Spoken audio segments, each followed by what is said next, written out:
আমি কে, কোথা থেকে এসেছি, কেন এলাম, এ জগতে এসে আমার কর্তব্য কি, আমি আবার কোথায় ফিরে যাব,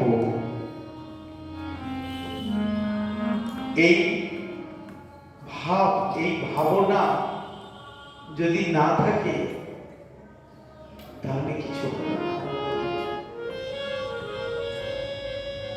স্বয়ং ভগবান কৃষ্ণ গোলকের হরি, তিনি আপনাদের বাড়ির ছেলে হয়ে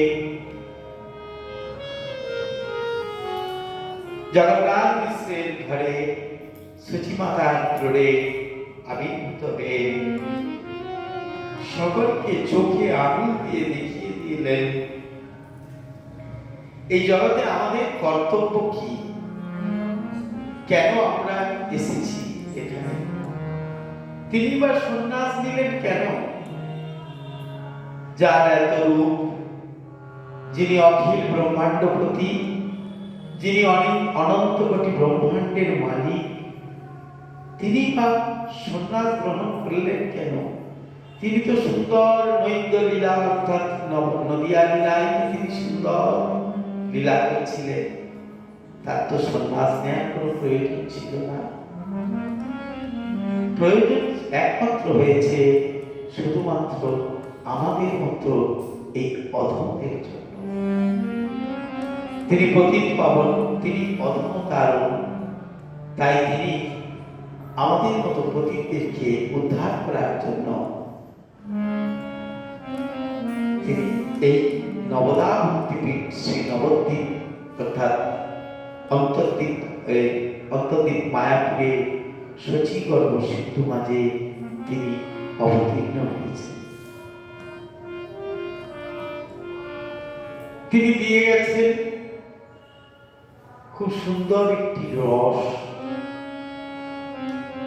সেই রসটি হল উন্নত উচ্চ রস।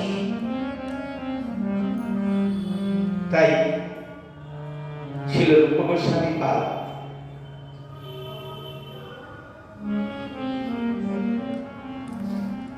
বা গোস্বামীগণ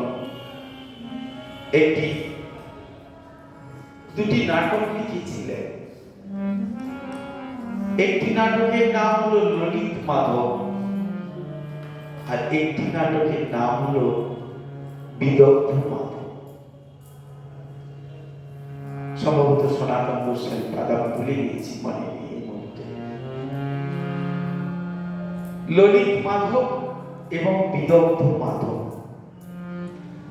ললিত মাধব নাটকটি তিনি লিখেছিলেন শ্রী রাধা গোবিন্দের লীলাকে নিয়ে।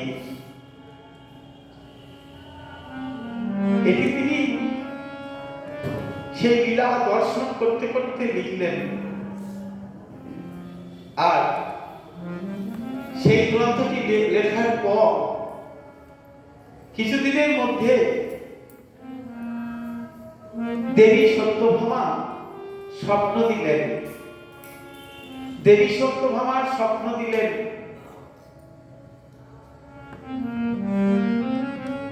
যে তুমি রাধারানীকে নিয়ে সমস্ত লীলা লিখলে, কিন্তু আমাকে নিয়ে কোনো কিছু লিখলে না আমাদের। তাই সেই নাটকটি লিখলেন সত্যভামা দেবীকে নিয়ে, তার নাম দিলেন বিদগ্ধ মাধব। নাটক লিখলেন, কিন্তু তার সার অংশে একটি কথা তিনি লিখে দিলেন খুব সুন্দর করে। অনর্পিত চরিঞ্চিরা করুণাবতীর্ণ কলো সমর্পিয় উন্নত উজ্জ্বলরসাম স্বভক্তি শ্রিয় হরি পুরট সুন্দর তুতি কদম্ব সন্দীপিত সদা হৃদয় সন্দতি স্ফুরতু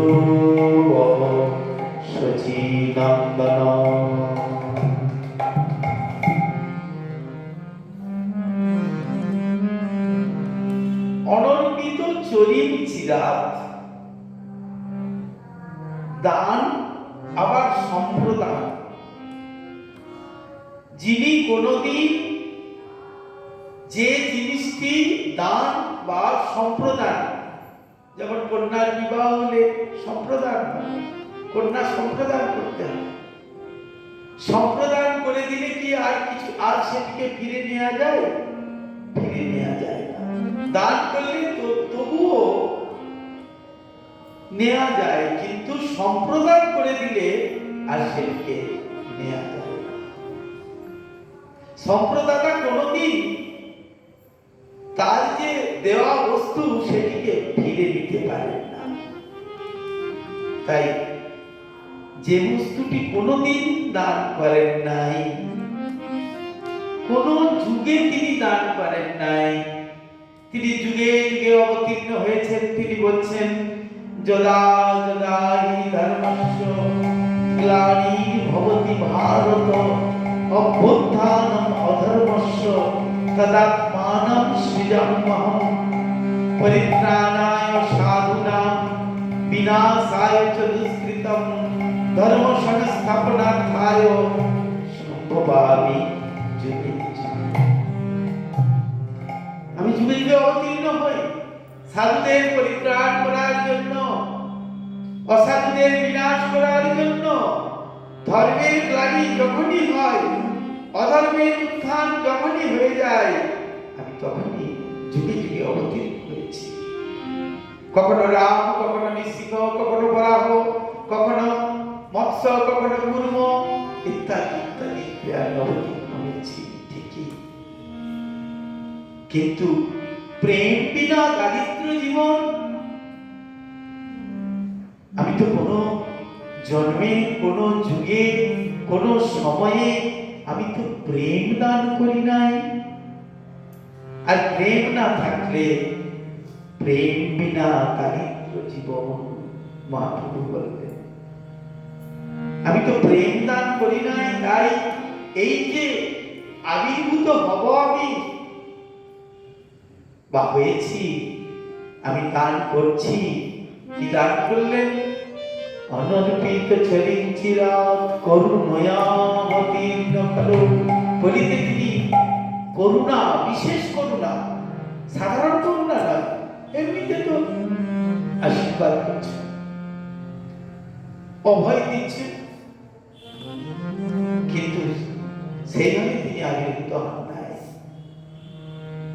তিনি আবির্ভূত হলেন প্রেম মরু সচিনন্দন, একেবারে প্রেমকে জগতে বহিয়ে দেওয়ার জন্য। বলে না, প্রেমে শান্তিপুর ডুবুডুবু, প্রেমকে বহিয়ে দেওয়ার জন্য নবদা ভক্তিপীঠ নবদ্বীপের অন্তর্গত শ্রী মায়াপুর ধামে সচি গর্ভ সিন্ধু মাঝে একটি রস নিয়ে, সেই রসটি হলো উন্নত, উজ্জ্বল, স্পেশাল রস। বলে না, খেজুরের রস খাবি? খেজুর গাছ হয়েছে না, খেজুর গাছের রস দেয়, গুড় তৈরি করে, রস একটা 3 দিন রস দেয়, তারপর আবার থাকে 2 দিন রস দেয় না, 3 দিন রস দেয়, তারপর আবার সেখানে রস বন্ধ করে তারপরে যে প্রথম রসটা হয়, সেই রসটা খুব টেস্টি। তাই মহাপ্রভু যে সম্পদ দান করে গেলেন, সেটি উন্নত এবং উজ্জ্বল রস, যা কোনদিন অনর্পিত, যা কোনদিন কেউ দান করেন নাই। তিনি নিজে Krishna, Krishna himself, he has appeared as Sri Chaitanya Mahaprabhu. কি জন্য আবির্ভূত হলেন? For inaugurated the Hare Krishna movement. Krishna নিজে তিনি আবির্ভূত হলেন শ্রী চৈতন্য মহাপ্রভু। জগতে জীব তিনি তো অন্তর্যামী। তিনি জানেন কলির জীব তারা ম্লেচ্ছ, তারা কলহপ্রিয়, তারা অশান্ত, অশান্তিতে তাদের কাছে ভালো লাগে, তুচ্ছ কথায় অশান্তি করে, আর অর্থের প্রতি তাদের প্রচুর লোভ, তাদের মোহ, তারা মায়ার বন্ধনে বন্দী থাকতে চাইবে। তাই তাদেরকে আমি উদ্ধার করব কিভাবে? না উন্নত উজ্জ্বল রস দিয়ে, এই যে কি সংকীর্তন রস, অর্থাৎ কৃষ্ণ প্রেম রূপ যে সংকীর্তন, সেই সংকীর্তন রস দিয়ে তিনি আমাদের জগৎকে বন্যায় ডুবিয়ে দিলেন। তাই আসুন সকালে সেই সংকীর্তন রসে মজি আমরা ভগবানের নামামৃত রসকে আস্বাদন করি। সেই নামামৃত রস হলো কলিযুগে আর অন্য কোনো মন্ত্র নাই, কোনো মন্ত্র নাই। হরের নাম হরের নাম হরের নাম কেবলম কলৌ নাস্তেব নাস্তেব নাস্তেব গতিরন্যথা। হরে কৃষ্ণ কৃষ্ণ কৃষ্ণ হরে হরে, হরে রাম হরে রাম রাম রাম হরে হরে। প্রভু কহে কইলাম এই মহামন্ত্র, ইহা দিয়া জপ সবে করিয়া নিবন্ধ, ইহা হইতে সর্বসিদ্ধি হইবে সবার। সর্বক্ষণ বলইতে বিধি নাহি আর, কি ভজনে কি শয়নে কিবা জাগরণে, অহর্নিশ চিত্ত কৃষ্ণ বলহ বলনে। যেই নাম সেই কৃষ্ণ ভজ নিষ্ঠা করি, নামের সহিত আছেন আপনি শ্রী হরি। নাম ভজ নাম চিত্ত নাম পরশার, কলিকালে নাম বিনা ধর্ম নাহি আর। হরে কৃষ্ণ কৃষ্ণ কৃষ্ণ হরে হরে, হরে রাম রাম রাম হরে হরে। গৌরী যে শিখালো নাম, সেই নাম গাও, অন্য সব নাম মাহাত্ম সেই নামে পাও। নিতাই গৌর প্রেমানন্দে, হরি হরি হরি হরি হরি।